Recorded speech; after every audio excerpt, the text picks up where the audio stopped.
অনেকে মনে করেন কি যে গিলাফটাই মনে হয় সোনার, যে সোনার উপরে কালো কোনো কালার দেওয়া হয়েছে। না, এটা ভুল ধারণা। এই কাবার দরজায় প্রায় 280 কেজি বিশুদ্ধ সোনা ব্যবহার করা হয়েছে। আমাকে একজন বলতেছিলেন যে মোহতারাম, কাবা ঘরের ভিতরে কজনের কবর? বাংলাদেশের মুসলমান, মানে কাবা ঘরের ভেতরে কবর আছে ওনার ধারণা এটা, অথচ উনিও উমরা করে আসছেন। মোহতারাম, সম্প্রতি কাবার গিলাফ পরিবর্তন করা হয়েছে। কাবার গিলাফটা নাকি পুরোটাই সোনার, দরজা নাকি পুরাই স্বর্ণের। এরপরে লিখেছেন কাবার ঘরের ভেতরে আসলে কি কি আছে, কেন এটার দরজা খোলা হয় না, সাধারণ মানুষ কি কাবার ভেতরে নামাজ পড়া নিষিদ্ধ? দারুণ প্রশ্ন করেছেন। শেষের অংশটা দিয়ে শুরু করতে চাই যে কাবার ভেতরে নামাজ আদায় করা সাধারণ মানুষের জন্য কিন্তু নিষিদ্ধ না, সবার জন্য কিন্তু জায়েজ। ম্যানেজমেন্টের সহজার্থে, দুশ্মনদের দুশ্মনী রক্ষার্থে কাবাটাকে বন্ধ করে রাখা হয়। কিন্তু ওই যে গোল চত্বরটা দেখেন, হাতিমের যে চত্বরটা, এটা কিন্তু কাবার ভেতরেরই পার্ট। এখানে নামাজ পড়লে যেমন সওয়াব, কাবার ভেতরে নামাজ পড়লেও একই সওয়াব। তো ম্যানেজমেন্টের জন্য আসলে মূলত বন্ধ রাখা হয়, কিন্তু মুসলমানদের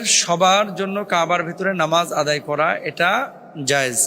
এবার আসেন গিলাফ। আধুনিক কিসওয়া তৈরিতে সাধারণত 120 কেজি থেকে 130 কেজি স্বর্ণ প্রলেপ যুক্ত রূপার সুতা এবং প্রায় 100 কেজি রূপা ব্যবহার করা হয় বলে সৌদি কর্তৃপক্ষের প্রকাশিত তথ্যে উল্লেখ করা হয়েছে। এটি বিশুদ্ধ সোনার 120 কেজি ব্লক নয়, বরং সোনা দিয়ে আবৃত বিশেষ সুতা। আপনারা মনে করেন না যে পুরোটাই সোনার। যেই সুতাগুলো ব্যবহার করা হয়, এই সুতাগুলোর মধ্যে স্বর্ণটাকে প্রথমে গলানো হয়, গলানোর পরে সুতার উপরে স্বর্ণের প্রলেপ দেওয়া হয়। পুরোটাকে সোনা মনে করবেন না। তাহলে অনেকে মনে করেন কি যে গিলাফটাই মনে হয় সোনার, ওই যে কালো গিলাফটা, যে সোনার উপরে কালো কোনো কালার দেওয়া হয়েছে। না, এটা ভুল ধারণা। এরপরে কাবার যে দরজা, বর্তমান কাবার দরজাটি কাবার অন্যতম মূল্যবান অংশ। দরজাটি 1979 সালে নির্মিত। এই কাবার দরজায় প্রায় 280 কেজি বিশুদ্ধ সোনা ব্যবহার করা হয়েছে। 280 কেজি। এখানে আবার কিন্তু কোনো রং টং মেশানো নাই। মজার বিষয় হচ্ছে কাবার গিলাফের যে ক্যালিগ্রাফি গুলা, এটা যিনি নিয়ন্ত্রণ করেন বা নেতৃত্ব দেন, তিনি বাংলাদেশের চিটাগাংয়ের একজন মানুষ, এবং তাকে সৌদি আরবে নাগরিকত্ব দেওয়া হয়েছে। এটা আমাদের জন্য একটা গর্বের বিষয়। এখন প্রশ্নের আরেকটা পয়েন্ট ছিল কি যে মোহতারাম, এই কাবা ঘরের ভেতরে আছে কি? মূলত দরজা লাগানো থাকে,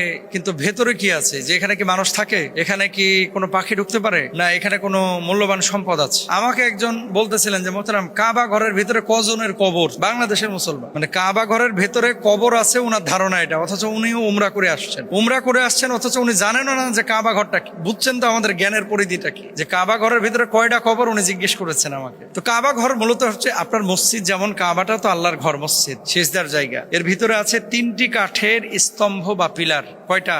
3টা, যেটা ছাদকে আঁকড়ে ধরে আছে। এগুলো শক্ত কাঠের তৈরি। 2 নম্বর, সুগন্ধি ও আতর রাখার স্থান। অভ্যন্তরে নিয়মিত সুগন্ধি ব্যবহার করা হয় কাবা ঘরের ভেতরে। আপনি আমি ঢুকতে পারি না, কিন্তু সৌদি সরকারের প্রতিনিধি দায়িত্বশীলরা নিয়মিত ঢুকেন। 3 নম্বর, ঝাড়বাতি এবং লণ্ঠন। অতীতে বহু ঝাড়বাতি ঝোলানো ছিল, বর্তমানে আধুনিক আলোকসজ্জাও রয়েছে কাবা ঘরের ভেতরে। 4 নম্বর, মার্বেল পাথরের মেঝে, সাদা মার্বেল দ্বারা আবৃত। 5 নম্বর, অভ্যন্তরীণ দেয়াল। নিচের অংশ মার্বেল দ্বারা আবৃত, উপরের অংশে সবুজ রেশমি কাপড় এবং কোরআনের আয়াতের অলংকার রয়েছে। 6 নম্বর, ছাদে ওঠার সিঁড়ি। ভেতরে একটি সিঁড়ি আছে যা ছাদে যাওয়ার জন্য ব্যবহৃত হয়। 7 নম্বর, কোনো আসবাবপত্র বা স্থায়ী কবর সেখানে নাই। অনেকের ধারণার বিপরীতে ভেতরে কোনো কবর বা বিশেষ সিন্দুক নেই। কেন প্রতি বছর গিলাফ পরিবর্তন করা হয়? সম্মান এবং সৌন্দর্য রক্ষার জন্য। কাবার ঘর পৃথিবীর সেরা ঘরের জন্য। আবহাওয়ার প্রভাবে কাবা গিলাফের অনেক সময় রং পরিবর্তন হয় জন্য। তারপরে ঐতিহাসিক একটা প্রথা, রাষ্ট্রনায়করা এবং দায়িত্বশীলরা আল্লাহর ঘরকে সম্মান করে এই কাজের আঞ্জাম দেন। এখানে জেনারেল কোনো ডোনেশন নেওয়া হয় না, সরকারি দায়িত্ব নেন। এই জন্য গিলাফটা পরিবর্তন করা হয়। সুতরাং কাবা সম্পর্কে আমাদের ভুল ধারণাগুলো